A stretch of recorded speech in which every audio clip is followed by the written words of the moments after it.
Está funcionando.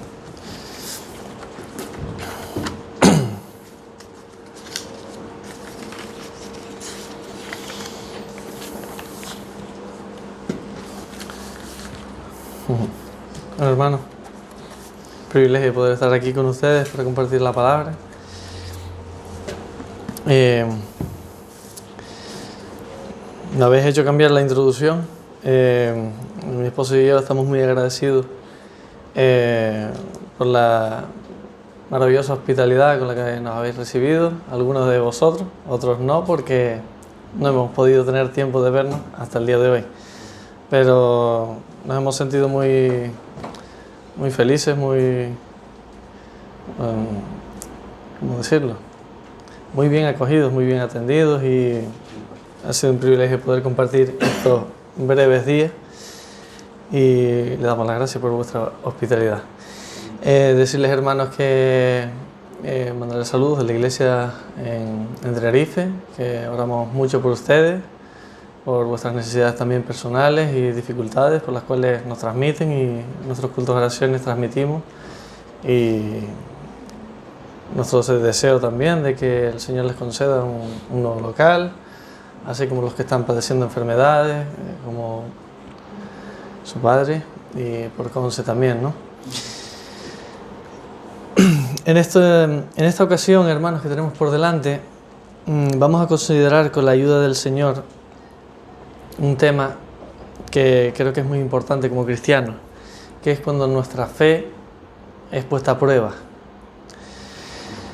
Y creo que, o por lo menos para mí lo es, no hay nada más duro que nos digan, que nos señalen, o que nosotros mismos veamos que la dificultad por la cual estamos sufriendo o atravesando ¿no será que tienes falta de fe? Que nos digan esto es bastante humillante, y a mí personalmente me duele mucho, pero es la cruda realidad. Y creo que no estamos solos, estamos todos metidos en el mismo barco. Así que, para situarles un poco en el contexto de este asunto que vamos a tratar, cuando nuestra fe es puesta a prueba, viene a raíz de una serie de mensajes que he podido compartir, que englobamos dentro del tema del abatimiento humano. El abatimiento humano. Entonces, dentro de esto está este tema de hoy, que es nuestra falta de fe, o nuestra fe puesta a prueba. ¿Vale? ¿Y qué entendemos por abatimiento espiritual? Para situarle. ¿Qué es el abatimiento espiritual? Porque uno puede decir, bueno, abatido. ¿Qué quiere decir esto? Bueno, el abatimiento espiritual engloba muchísimas cosas. Y se las voy a definir tal cual las define el diccionario de la Real Academia, ¿vale? En términos bíblicos, pero definiendo cada una de las palabras que se citan. Hermanos, estar abatido significa estar derribado. Cuando abaten a alguien, ¿verdad? Es estar derribado, echado por tierra, a hacer caer sin vida a una persona. Así que podemos referirnos a algo así como que mi alma está como muerta, sin ánimo, sin fuerza, decaída, sin vigor, humillada. Significa también estar turbada. Es decir, un alma turbada quiere decir que está confusa, que está en desorden, que ha perdido ese estado de reposo, que está aturdido, incapacitado para actuar, bloqueado, o que ha perdido la quietud. Estar agitado, en definitiva. También significa, como todos conocemos, estar en angustia, en aflicción, en congoja, en ansiedad, en temor opresivo, en aprieto, en sofoco, en dolor, en sensación de náusea, en opresión al pecho. En definitiva, es estar en un estado de ansiedad, de agitación o inquietud, angustia y falta de sosiego. Y estos son solo algunos de los términos, ¿verdad? Y claro, solo de definir esto uno se abate, ¿verdad? Uno se siente angustiado solo de leerlas. ¿Por qué? Porque todos de alguna manera u otra nos sentimos familiarizados con algunas de las cosas que hemos citado, ¿verdad? No tengo tiempo para justificar el hecho de por qué una persona como yo pueda tratar un asunto como este. ¿Quién soy yo para hablar como un asunto tan profundo como este? Y como no tengo tiempo, solo les puedo decir que todos y cada uno aquí somos uno más. Todos estamos subidos en el mismo barco y todos y cada uno sufrimos aflicciones en distintos grados, en distintas formas, en distintas maneras. Y todos padecemos ellas, así que no puedo entender la naturaleza del sufrimiento por el cual tú puedes estar pasando, ni el del hermano que tienes a tu lado, y tampoco quizás conozcan el mío. Pero todos, en verdad, atravesamos estas dificultades en mayor o menor medida, así que soy uno más que lucha con estas cosas, que necesito de estas cosas. Así que espero que sea de bendición para ustedes, al igual que lo ha sido para mí.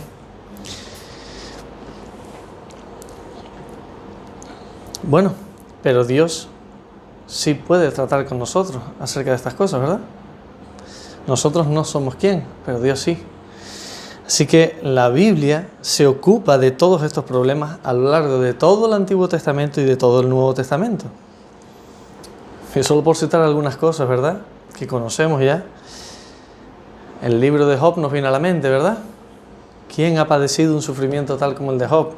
Creo que ninguno de nosotros, o pocas personas en el mundo, creo que han sufrido como Job. Si leemos el libro de Eclesiastés, o si leemos el gran libro de los Salmos, ¿de qué trata? ¿De qué trata el libro de los Salmos? Es como un cántico a Dios, es una alabanza a Dios continua que nos lleva y nos eleva en sentimientos y en alabanza al Señor. ¿Pero por qué? Porque siempre había detrás un padecer, un sufrimiento, una necesidad imperiosa. Entonces ahí estaba, en ese vaivén, ¿verdad? Los profetas, Isaías, Jeremías, Nehemías, ¿de qué tratan? Y las cartas del Nuevo Testamento, ¿de qué tratan? Siempre hay un problema de fondo y siempre presente. Tenemos incluso en las Escrituras un libro que llamamos Lamentaciones. Así que debemos saber que la principal causa, aunque no podamos en esta ocasión poder tratar las razones, pero sí les quiero resumir y citar el principal punto por el cual entra el abatimiento en nuestras almas. Y el abatimiento en nuestras almas viene principalmente dado por nuestra falta de fe, por nuestra incredulidad. Y por supuesto no es la única causa. La enfermedad, la muerte, las circunstancias, nuestro propio temperamento o carácter pueden llevarnos en mayor o en menor medida a una situación de abatimiento. Pero de todas ellas, la principal causa, como hijos de Dios, es nuestra falta de fe e incredulidad.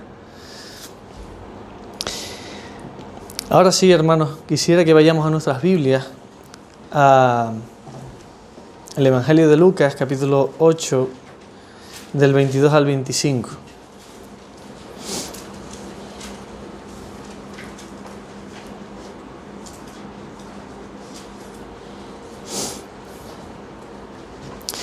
Y dice así: aconteció un día que entró en una barca con sus discípulos y les dijo: pasemos al otro lado del lago. Y partieron. Pero mientras navegaban, Él, es decir, Cristo, Él se durmió.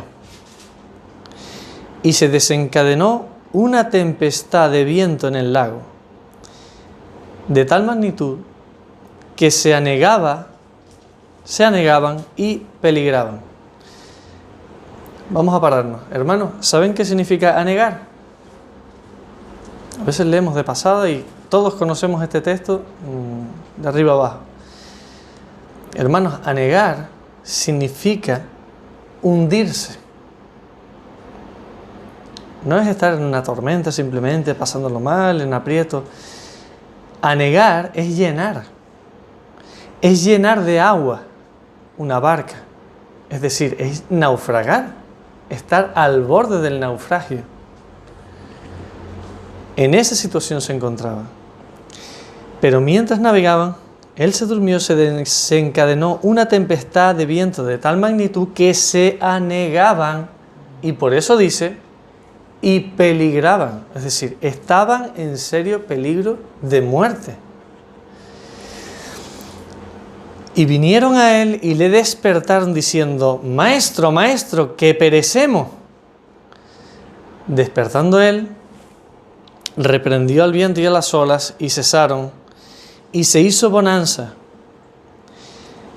Y les dijo: ¿Dónde está vuestra fe? Y atemorizados se maravillaban y se decían unos a otros: ¿Quién es este que aún a los vientos y a las aguas manda y le obedece? Vamos a orar al Señor.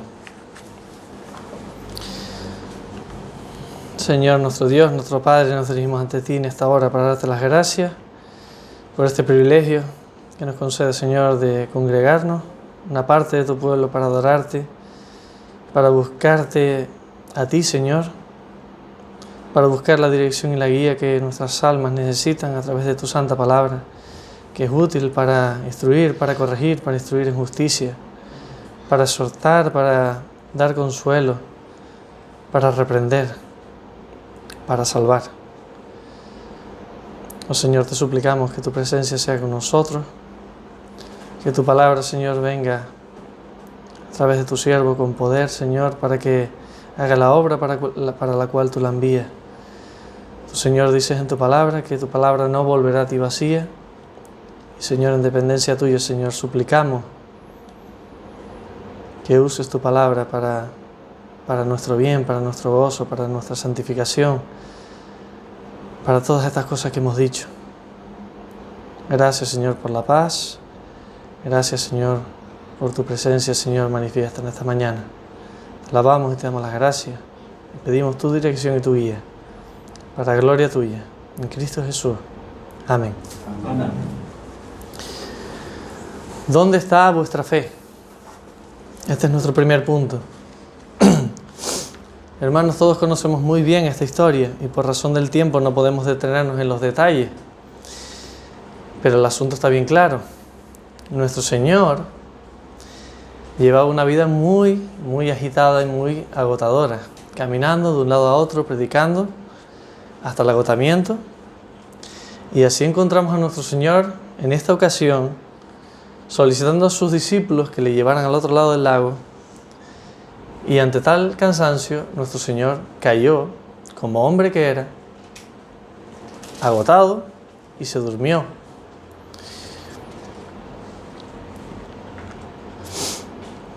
Y se levantó mientras navegaban, una tempestad de tal envergadura que la barca comenzó a hundirse literalmente. Y él no se enteró, dormía plácidamente. Se levantó una tempestad que se hundían, se llenaba hasta el punto de naufragar, como decíamos, de tal manera que, como nos dice el relato, sus vidas, la vida de los discípulos y de su amado Señor, estaban en serio peligro.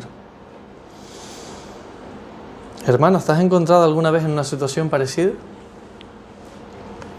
No digo en una barca, puede ser en cualquier otra circunstancia.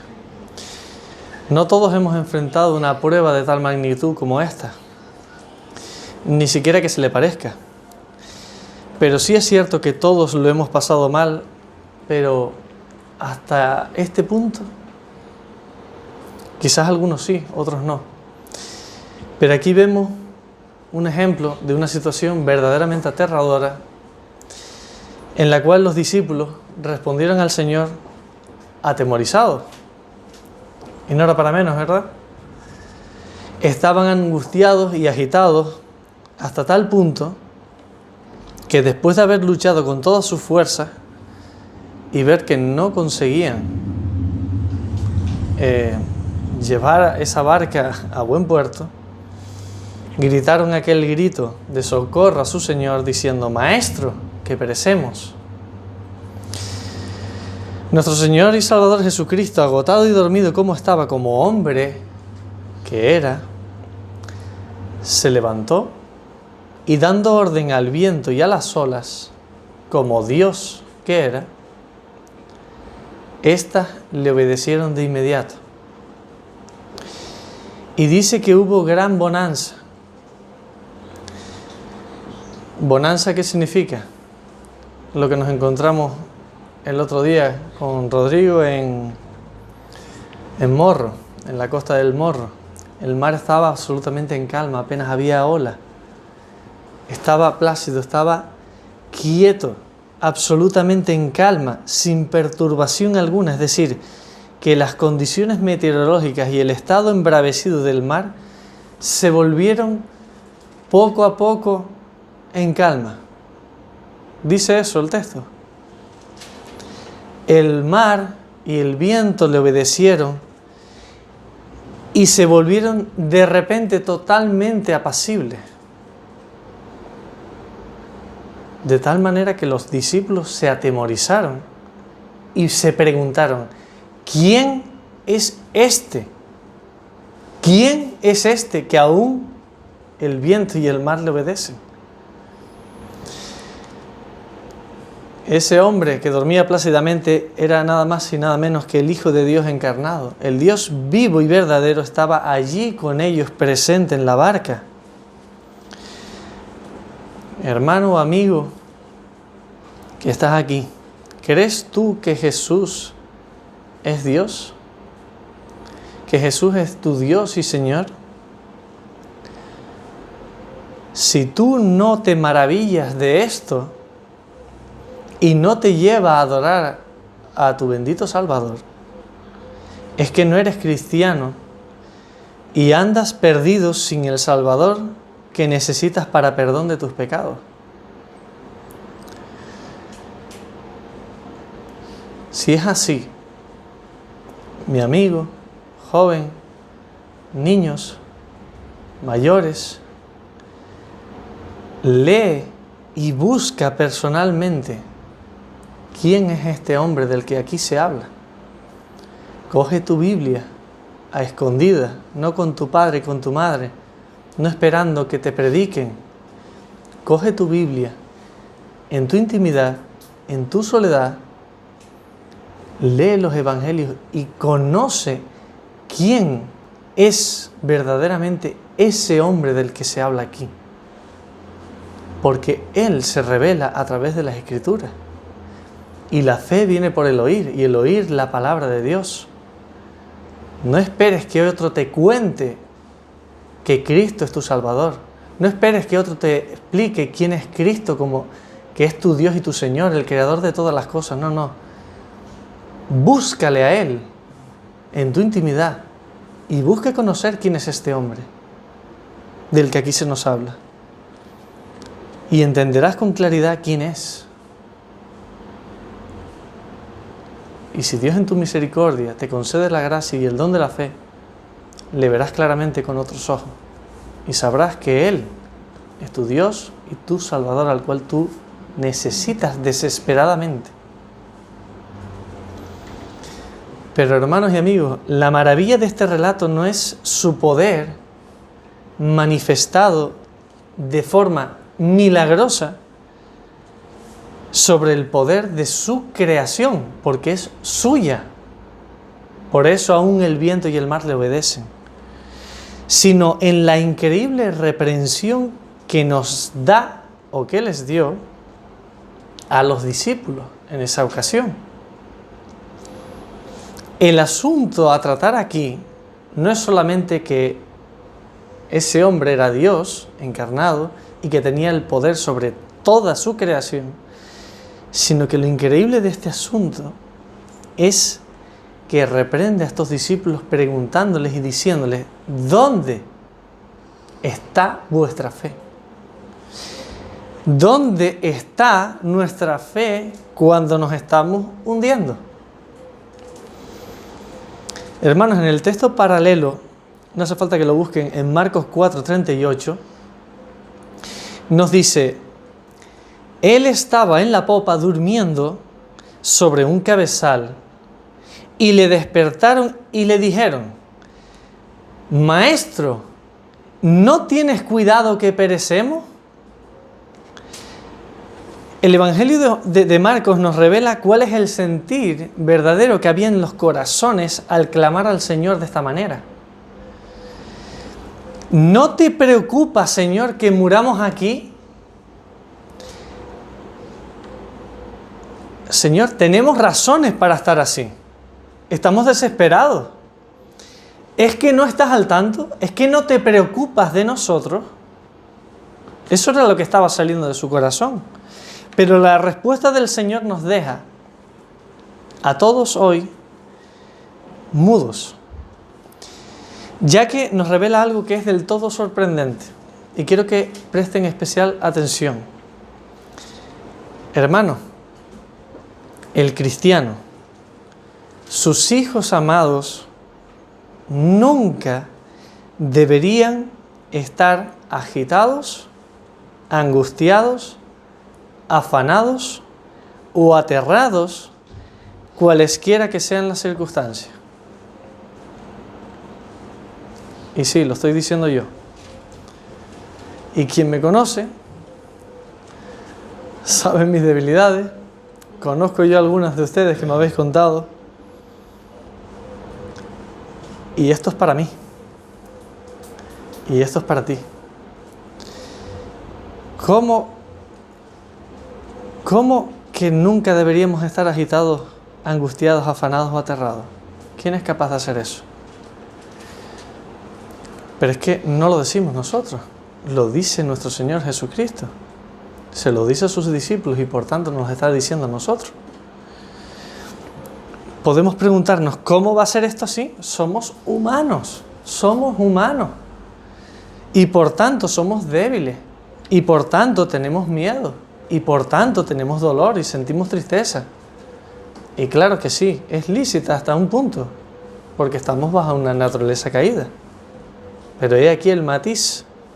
No es lo mismo sentir un temor, no es lo mismo sentir una sensación de angustia momentánea a ser dejados y llevados y controlados por esas circunstancias, esa angustia, ese dolor, ¿verdad?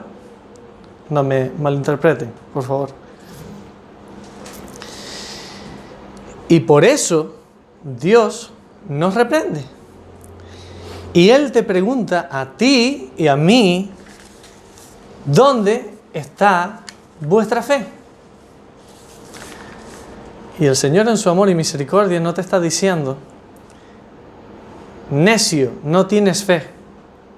No, te está preguntando que ¿dónde está la fe que profesas? ¿Dónde la metiste? ¿Dónde está en esa circunstancia?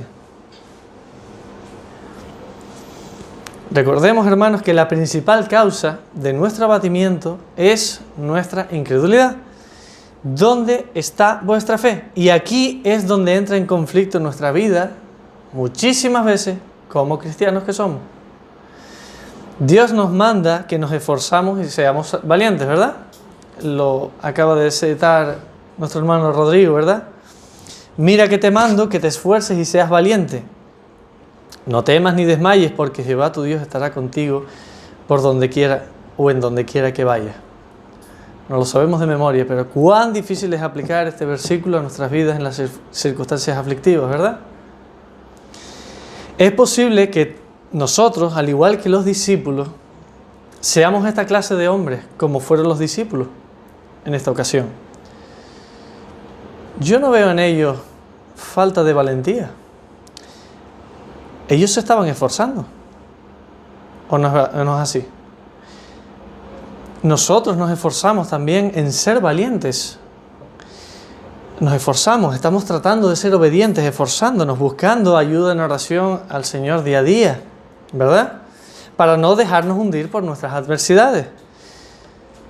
Pero viene la verdadera prueba de nuestra fe y entonces nos angustiamos. Y nos angustiamos incluso cumpliendo, cuidado, y haciendo la voluntad del Señor. Aquí los discípulos no estaban huyendo de hacer la voluntad del Señor como hizo Jonás. ¿Se acuerdan? Ve a Nínive a predicar. ¿Y él qué hizo? Él no quería, él huyó. El Señor les dijo, llévenme al otro lado del lago. ¿Y qué estaban haciendo los discípulos? ¿Estaban haciendo lo que les daba la gana? ¿Estaban desobedeciendo al Señor quizás? No, estaban llevándole al otro lado del lago. Y cuando empezó la tormenta, seguían esforzando en llevarle al otro lado. Y cuando comenzaron a hundirse, seguían luchando porque la barca no se hundiera. Y en su desesperación clamaron al Señor, como vimos. Es decir, ellos estaban haciendo la voluntad del Señor. Y aún así, ¿qué pasó?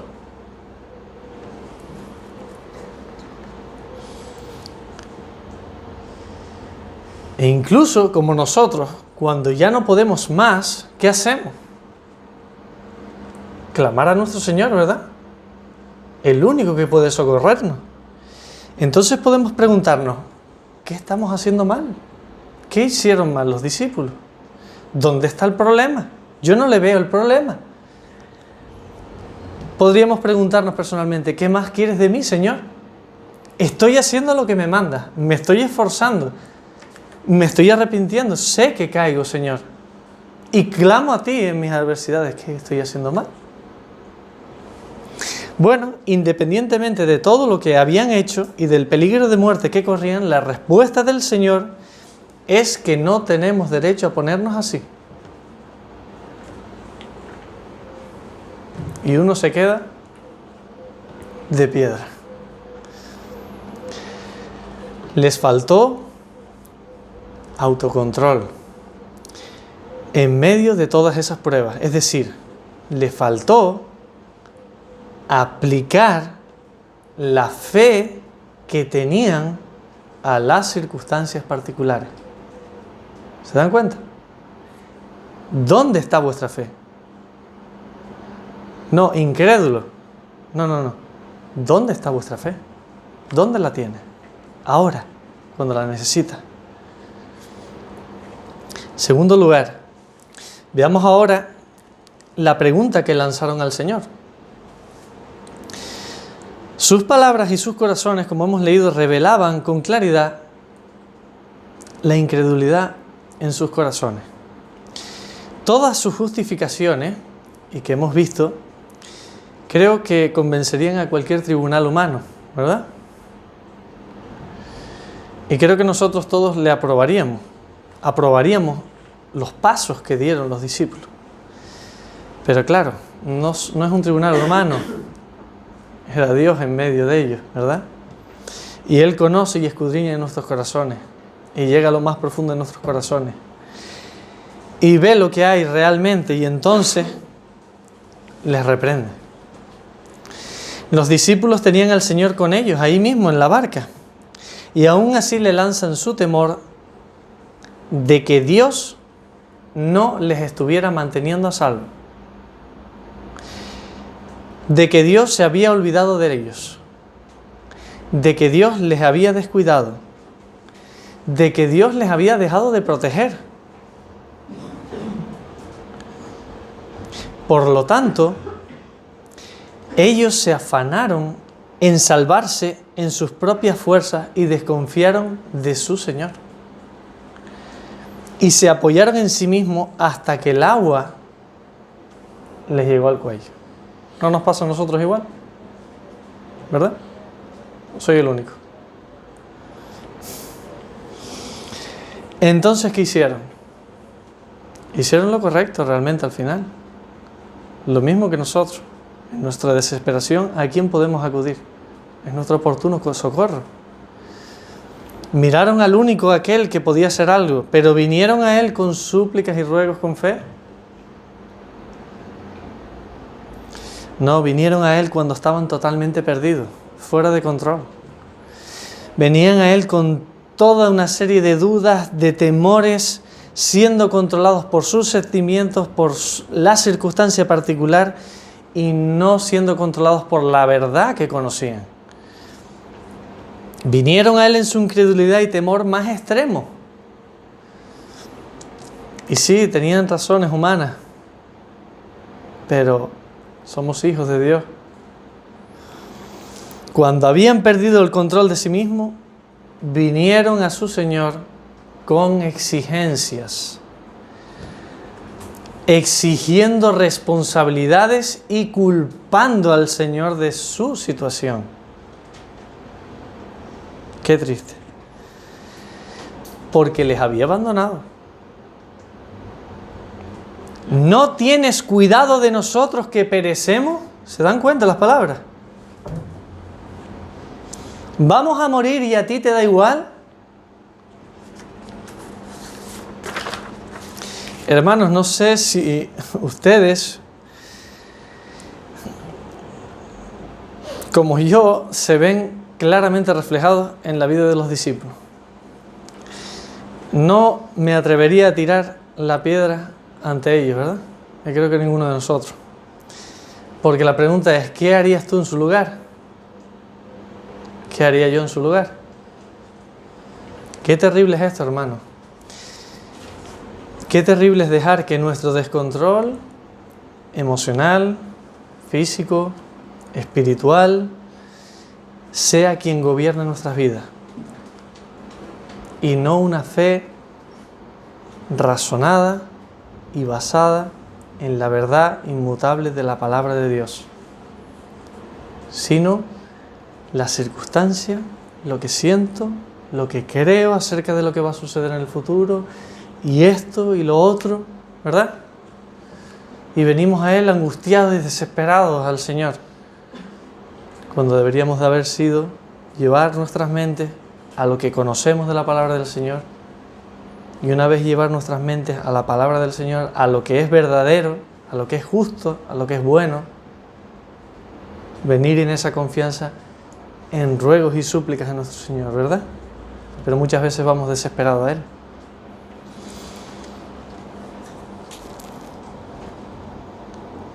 Así que somos reprendidos hoy, al igual que lo fueron los discípulos que estaban con el Señor.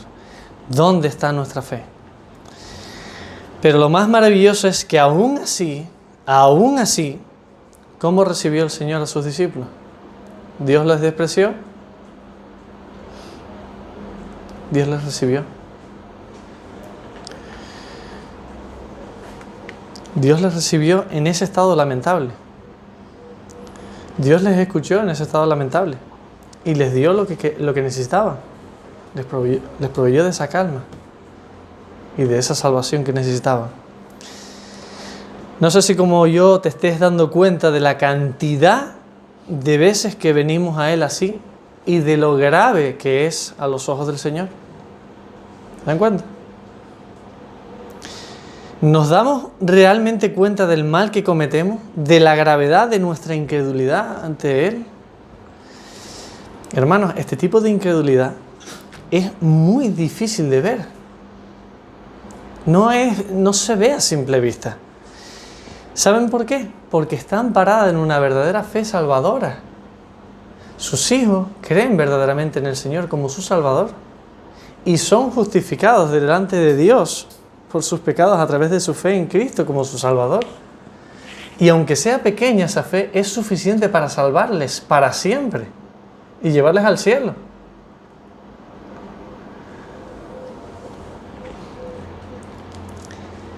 Está amparada en que amamos al Señor de verdad, en que buscamos esforzarnos en el amor y en las buenas obras, en el deseo de ser santos como Él es santo. Y aquí está claro porque el Señor les señaló al corazón, porque el Señor escudriña, pero eso es muy difícil de ver. Eso es muy difícil de señalar, porque no lo vemos ni nosotros mismos, ¿verdad? Es el Señor quien escudriña, quien te señala y te dice, estás actuando con incredulidad, y que nos digan eso nos duele, y que nos lo diga otro hermano también, ¿verdad? ¿Qué reprensión nos da el Señor hoy? Debemos de dar gracias al Señor que nos descubra estas verdades a nosotros en este día. Para un servidor ha sido un descubrimiento comprender mejor estas cosas y esta naturaleza de incredulidad oculta. Y espero que también sea de bendición para ustedes entender mejor esta naturaleza incrédula. La palabra de Dios está llena, hermanos, de retratos de hombres todopoderosos, fuertes y valientes que podían con todo, ¿verdad? está llena de hombres y mujeres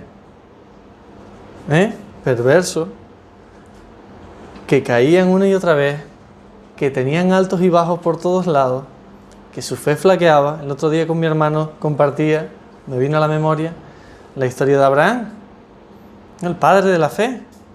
¿Qué pasó con el padre de la fe? Vete de tu tierra y tu parentela. Y él lo hizo. Me sacrificarás a tu hijo. Y él lo hizo. ¿Quién tiene esa fe? Y sin embargo, en las cosas más sencillas, como cuando entró a aquel pueblo, su mujer era muy hermosa, mintió por 2 ocasiones, diciendo que no era su esposa, sino su hermana. Perdón, lo digo de memoria. Creo que dijo eso. Mintió, porque tenía miedo de que le mataran para quedarse con su esposa. Un hombre de tanta fe cayendo en algo tan absurdo como eso. ¿Se dan cuenta? Y gracias a Dios por cada uno de los ejemplos que Dios nos da en la palabra de todos esos hombres y mujeres que cayeron miserablemente. ¿Por qué? Porque cuando lo leemos nos damos cuenta que somos exactamente iguales. Exactamente iguales. Caemos una y otra vez en lo poco y en lo grande. A veces demostramos una fe muy fuerte en circunstancias muy duras y otras veces en cosas simples nuestra fe se ve y nos vemos derretidos como flanes, ¿verdad? Y esto es maravilloso. La Biblia está llena de esto y la Biblia no solamente nos deja con sus pecados, sino que vemos cómo Dios trata, cómo Dios corrige, cómo Dios restaura, ¿verdad? Y cuál es la guía paso a paso para llevar nuevamente a nuestra fe y confianza en nuestro refugio que es nuestro Señor, ¿verdad? Así que veamos en tercer lugar y contestemos a esta pregunta. ¿Dios no tiene cuidado de ti? ¿De verdad? Dice Primera de Pedro 1:6, Primera de Pedro capítulo 1, versículos 6 al 7.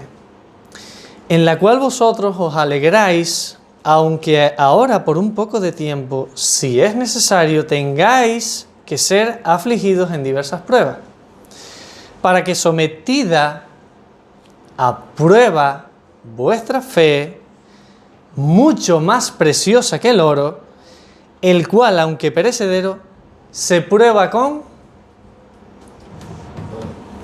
fuego.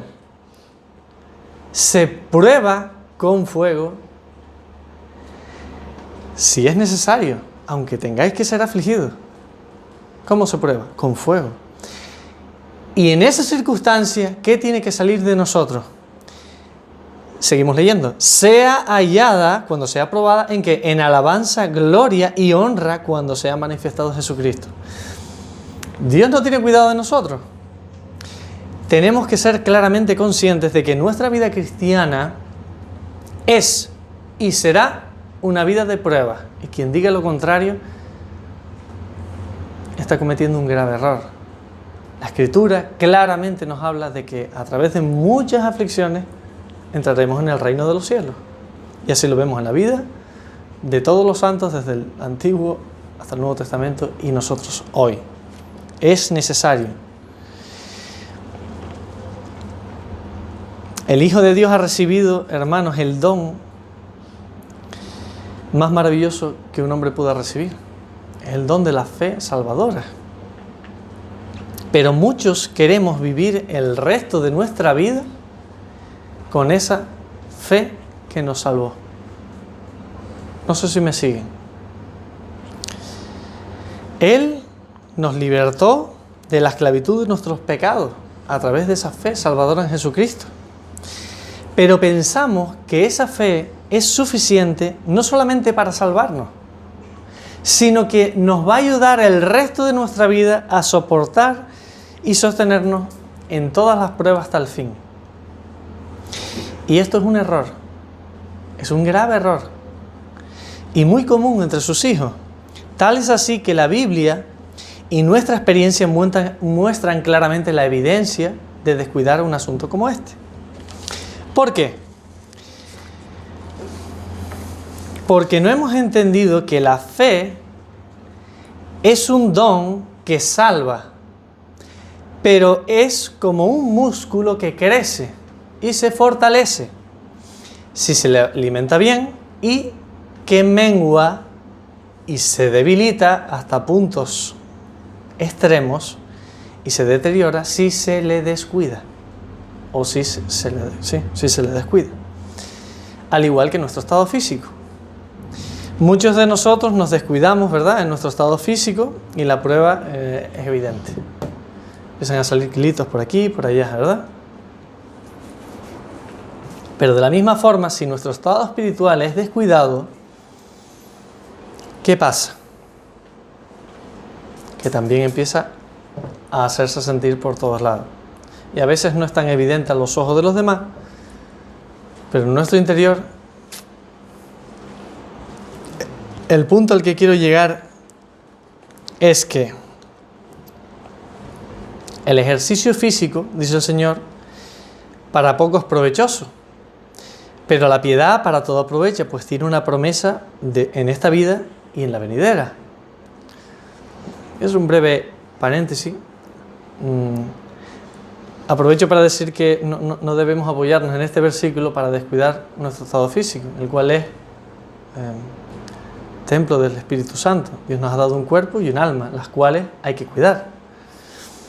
Así que no debemos de tomar este versículo como que lo único importante en nuestra vida es nuestra alma, nuestro cuidado espiritual, y nuestra alma y nuestro cuidado espiritual, no, el cuerpo hay que cuidarlo.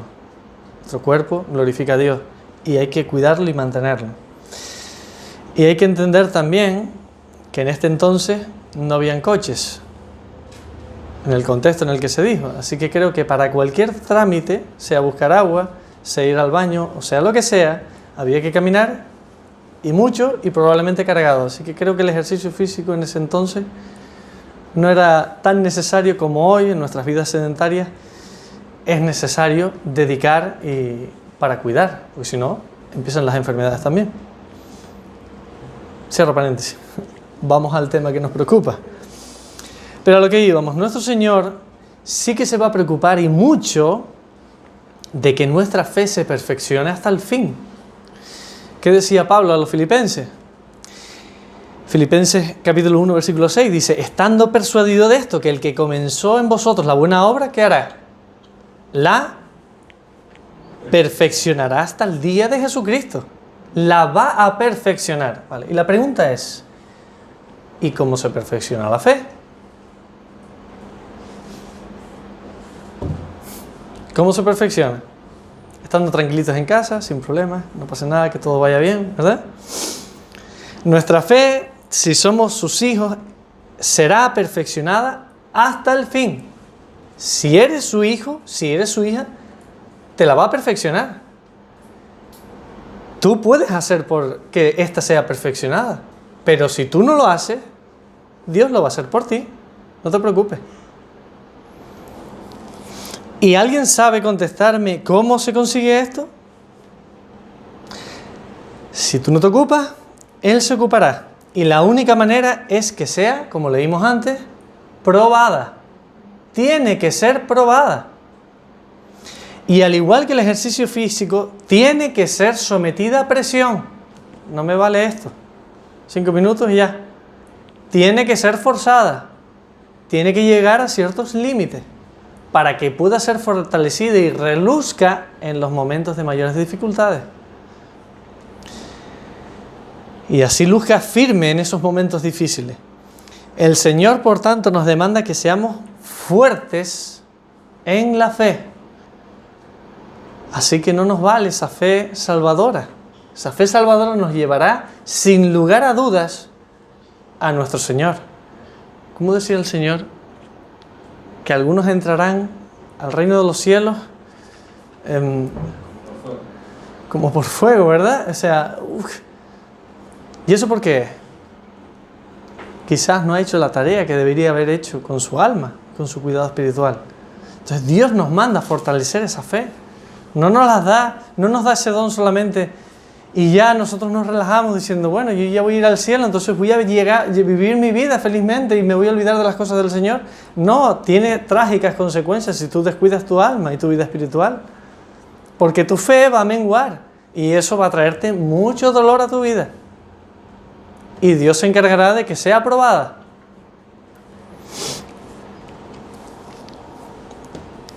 Y basta con este texto para comprender que cuanto más débil sea tu fe, por consecuencia, más abatimientos sufriremos ante las dificultades que otros hermanos quizás las superen con una mayor confianza. ¿Verdad? Una misma prueba y un hermano está como si nada y el otro está derretido como un flan. ¿Qué debemos hacer? Señalarle y decirle: eres un incrédulo, confía en tu Dios. Está en momentos de dificultad, está en su desesperación. Tenemos que apiadarnos de ese hermano, fortalecerle en su fe, darle el ánimo, el estímulo que necesita su alma para que se agarre de su Señor y Salvador de nuevo. ¿Verdad? ¿Por qué? Porque tú lo necesitarás el día de mañana. Tú lo vas a necesitar el día de mañana. Y yo también, todos.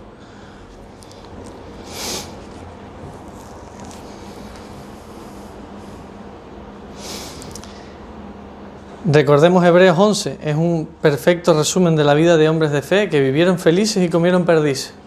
¿Verdad? No, fueron puestos a prueba 1 y 1000 veces. Esa es la vida victoriosa de los hijos de Dios. Seremos probados y debemos ser conscientes de que esto es así y tenemos que estar debidamente preparados. No quiero desanimarles diciéndoles que van a ser probados. ¿Quién quiere ser probado? Siempre la disciplina al principio no parece ser causa de gozo, pero al fin producirá el fruto, ¿no? Nuestra paciencia. Pero debemos de ser conscientes de eso para que cuando llegue nosotros sepamos que eso es parte del trato amoroso de Dios para con nosotros, que es soberano. Y aunque no lo entendamos como Job, sabemos que es la mano de Dios tratando con nuestras almas, y eso nos quita una carga, nos quita un peso muy grande y nos lleva a Dios. Así que en último lugar vamos a pasar algunas aplicaciones, aunque ya a medida que hemos desarrollado el tema estamos realmente aplicando a cada uno las circunstancias particulares de cada uno, ¿verdad? ¿Qué debemos de hacer? ¿Qué tenemos que hacer? ¿Cómo tenemos que prepararnos? Dice en Santiago capítulo 1 versículos 2 y 3, dice: hermanos míos, tened por sumo gozo cuando os halléis en diversas pruebas. ¡Pum! Te explota la cabeza. No solamente no tenemos razones para estar así, sino que Dios te manda a que estemos. Tened por sumo gozo cuando os halléis en esas pruebas. Wow. ¿Por qué? Dice: sabiendo que la prueba de vuestra fe produce paciencia. Debemos estar listos para la prueba. Ser conscientes de ello nos va a ayudar a afrontar esa circunstancia. No nos levantemos ante Dios como juez a preguntarle por qué permite esto o aquello, como si de un incrédulo nos tratásemos. Sabemos, ya lo sabemos, que vamos a pasar por pruebas y en ellas debemos afirmarnos para no caer en la desesperación. Dice Filipenses 1:29, porque a vosotros os es concedido a causa de Cristo no solo que creáis en Él, sino que también padezcáis por Él. Juan 16:33, estas cosas os he hablado para que en mí tengáis paz. Punto. En el mundo tendréis aflicción. ¿Qué? ¿Qué le pasa a este texto? No hay por dónde cogerlo. Lo leo al revés. En el mundo tendréis aflicción, pero estas cosas os he hablado para que en mí tengáis paz. Pero si vamos a ser afligidos, ¿cómo vamos a estar en paz? Pero confiad, yo he vencido al mundo.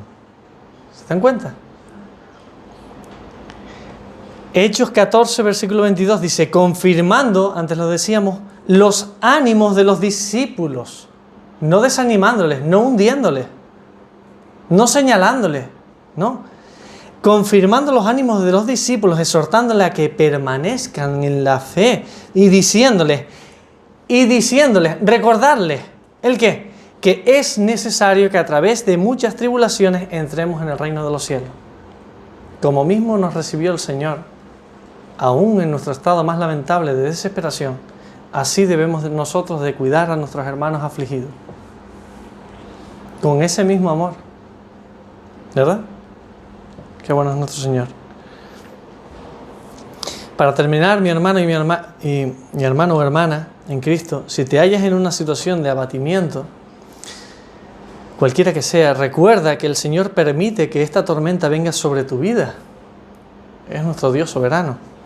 Él permite que sus olas pasen por encima de ti y va a parecer que el Señor se olvidó de ti, que se despistó de ti, que se despreocupó de ti y por tanto que se olvidó de por qué envió a su Hijo unigénito a morir en una cruz en el Calvario. Se olvidó por tanto de sí mismo y de su propio reino. ¿En verdad crees eso? Ahí es donde te conduce tu desesperación, a dudar de todo lo que crees. Aquello que te llevaba a alabar al Señor, ahora te lleva a una desesperación total y desconfianza total de tu Señor. A negarle incluso a Él. ¿Se acuerdan de Pedro? El discípulo amado. ¿Qué hizo en el momento de la prueba? No le conozco. Le negó 3 veces. Le negó 3 veces. ¿Y el Señor qué hizo? ¿Lo despreció?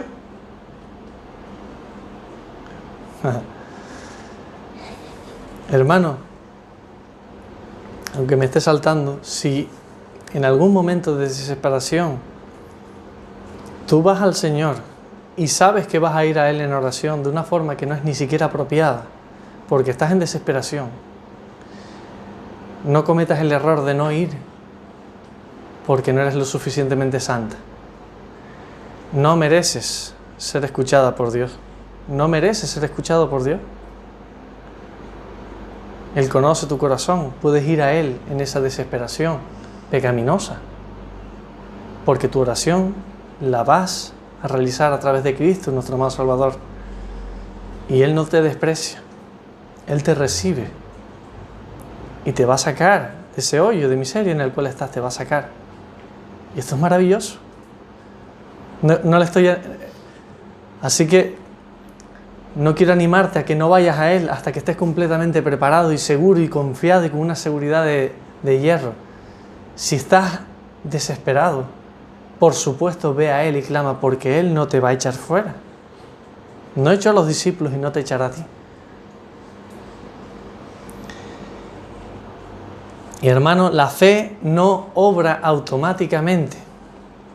La fe es una acción.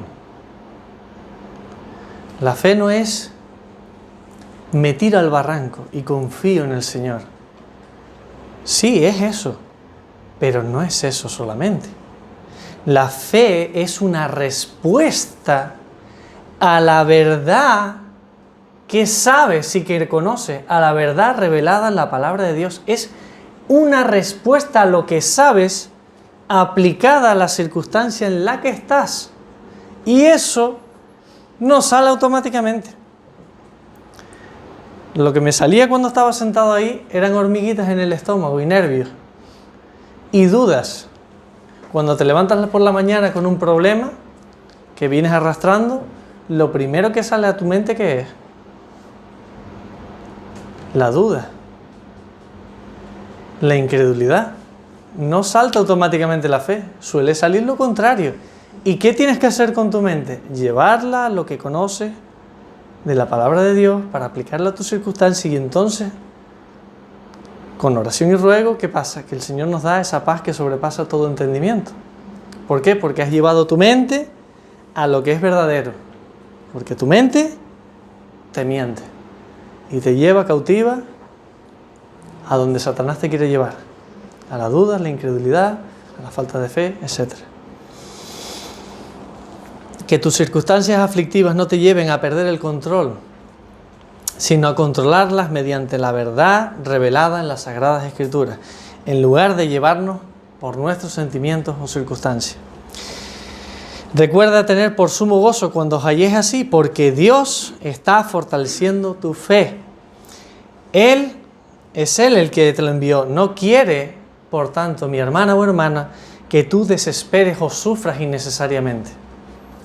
Dios no quiere que sufras innecesariamente.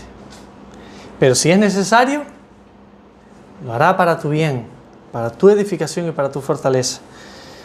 No quiere que peques contra Él. Quiere que te acerques más a Él. Todo lo contrario. Quiere que tu fe se fortalezca y descanses solamente en el poder de su fuerza. Por tanto, deja tu duda y acude a tu refugio, porque no te dejará ni te desamparará. Y cuando lleguen los porqués a tu mente, debemos recordarnos que Dios está viendo cómo reaccionamos ante las pruebas. Al igual que Abraham. Le mandó sacrificar a su hijo para ver qué hacía con su fe y cómo la aplicaba a esa circunstancia. Cuando fue probada, siempre ha sido así y no va a ser diferente ahora. Es necesario. Puede que no lo entiendas ahora. Job tampoco lo entendió. Durante todo el libro no se dejó de preguntar el por qué estaba pasando por lo que estaba pasando. ¿Y saben qué? Dios no le respondió. ¿O sí le respondió? ¿Ustedes encontraron la respuesta? No le respondió al por qué, sino que bombardeó el Señor con preguntas a Job y dice: ahora te vas a sentar tú y yo te voy a preguntar a ti y tú me vas a responder a mí. ¿Dónde estabas tú cuando yo fundaba la tierra? Una vez hablé, ya no más. Y siguió el Señor y no le dio la respuesta a todas sus preguntas. ¿Quién eres tú? No le respondió. ¿Por qué? Porque no lo necesitaba. Job no lo necesitó. Él creía necesitar la respuesta, pero no lo necesitaba. Por tanto, no nos martiricemos buscando un porqué, la causa exacta de porque ya la sabemos. ¿Cómo que ya la sabemos? Sí, ya la sabes. Es necesario, a través de muchas tribulaciones, entremos en el reino de los cielos, para que nuestra fe sea aprobada y muestre alabanza y gloria a nuestro Señor, aún en medio de las circunstancias más difíciles. Que así sea, ¿verdad? Confía en Dios, espera en Dios, pues aún has de alabarle. Dice el Salmo 42:5. ¿Por qué te abates, alma mía? El salmista nos eleva, ¿verdad?, con sus sentimientos y reflexiones profundas a nuestro Dios, ¿verdad? Y suena hasta bonito. ¿Por qué te abates, alma mía, y te turbas dentro de mí? Qué bonito suena, ¿verdad? ¿Tú sabes lo que estás diciendo? ¿Por qué te abates? ¿Se acuerdan la definición? Suena poético, porque es poético. Pero esto es horrible. Lo que estamos leyendo aquí es horrible. ¿Por qué te abates, oh alma mía, y te turbas? Temor fuerte dentro de mí. ¿Y qué se contesta a él mismo? Lo que sabe. Dice: espera en Dios. Espera en Dios, porque aún he de alabarle, salvación mía y Dios mío. Señor nos bendiga, nos ayuda a aplicar estas cosas. Amén.